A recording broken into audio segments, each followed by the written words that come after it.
Well, I saw it coming. DeFi exploits that would rock the crypto world. Last week, crypto saw one of the largest exploits ever, which will have major implications for the crypto ecosystem as a whole. So are you ready to dive down the wormhole? Well, you don't really have a choice unless you turn us off, because it's time for chicocrypto.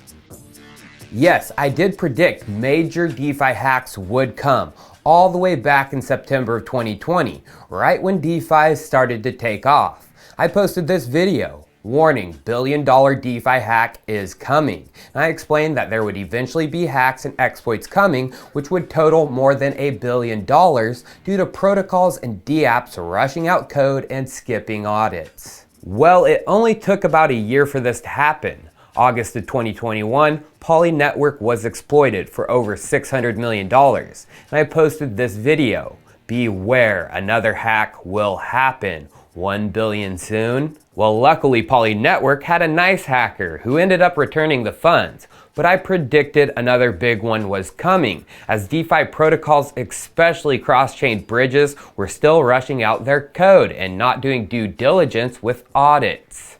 Well, last week, another big one happened. Wormhole was exploited for over $326 million.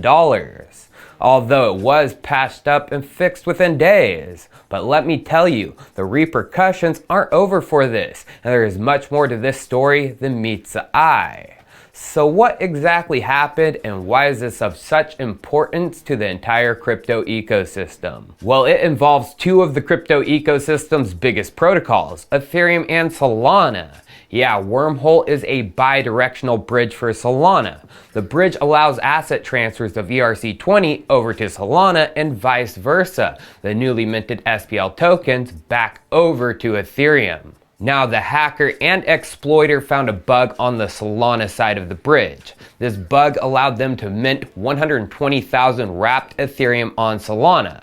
They were then able to bridge over 80,000 of the newly minted wrapped ETH over to the Ethereum blockchain, and the rest of the 40K wrapped ETH was traded on the Solana blockchain.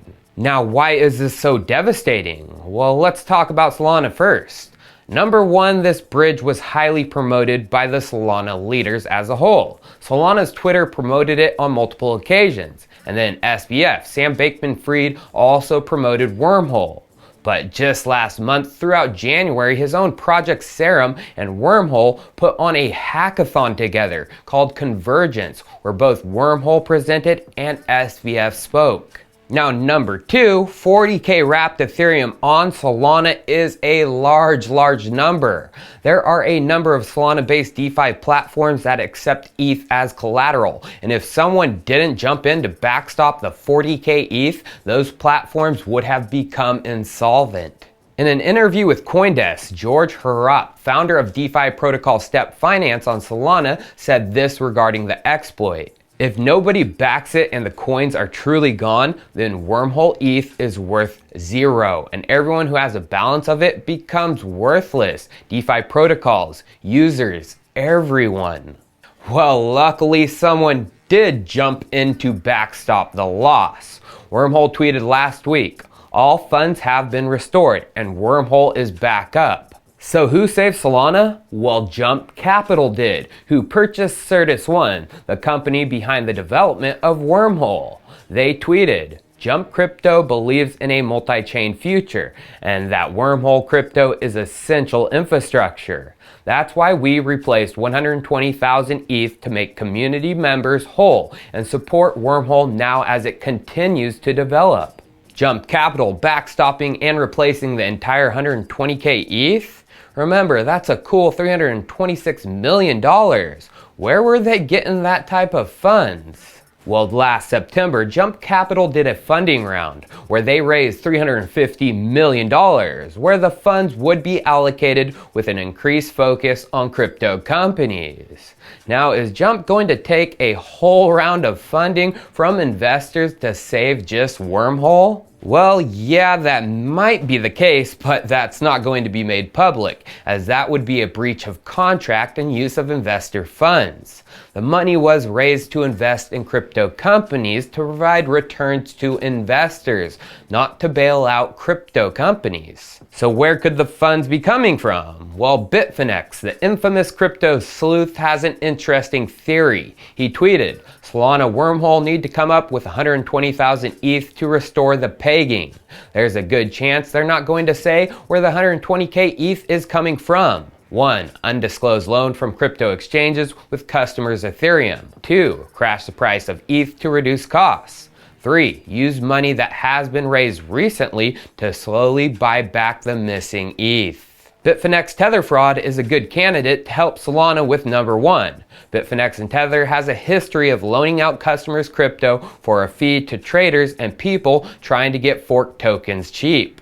Now, Bitfinex was correct that Jump Crypto hasn't explained where the 120k ETH is coming from.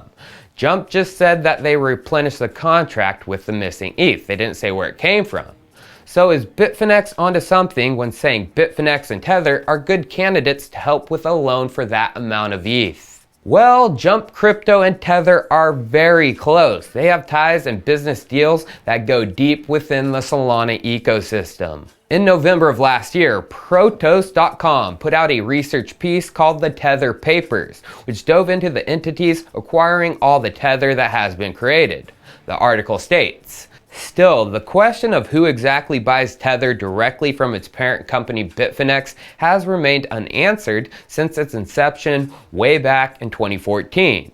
Earlier this year, Protos shed light on that mystery by reporting that just 2 companies, Alameda Research and Cumberland Global, were responsible for seeping roughly 2/3 of all Tether into the crypto ecosystem. Today, we reveal a lot more." Now, before we get into that reveal, we need to remember Sam Bankman is big on Solana, but he was also big on Wormhole, doing a hackathon in collaboration with them just last month.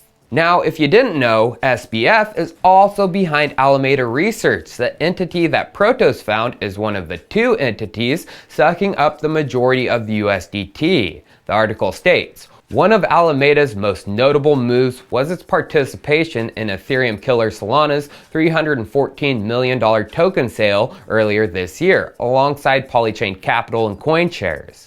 Alameda's research lead brain Bankman-Fried is one of Solana's most vocal proponents. Solana's native token Sol has since grown to become the 5th most valued cryptocurrency at press time, just behind Tether. Tether sent almost $36.7 billion in USDT to Alameda Research. $31.7 billion was received in the past year.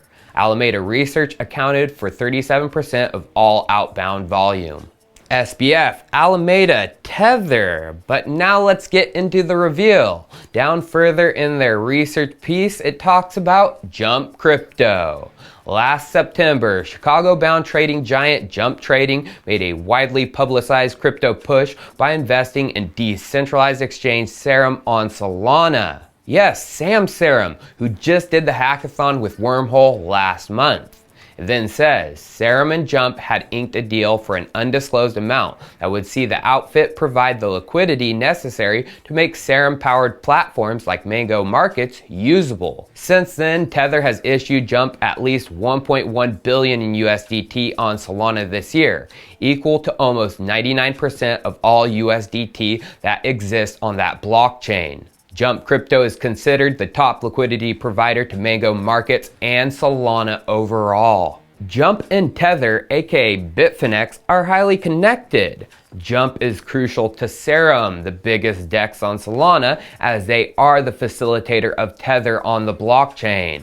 Thus, before the hack, there were many positions tied up using Ethereum and USDT across the blockchain. They couldn't unwind these positions. It was either let the entire house of cards come collapsing down on Solana or bail out the bridge. Now, I'm not saying Bitfinex's theory is true by no means. That's just his theory. I just find it oh so suspicious that over 120,000 ETH, worth over $326 million, was pumped back into the contract in a snap. Only deep, deep pockets have that much laying around. Did those deep pockets come from Jump Crypto themselves? Did they waste an entire funding round on a single bailout? Or did they come from the deepest pockets in the crypto game, Tether and Bitfinex'ed?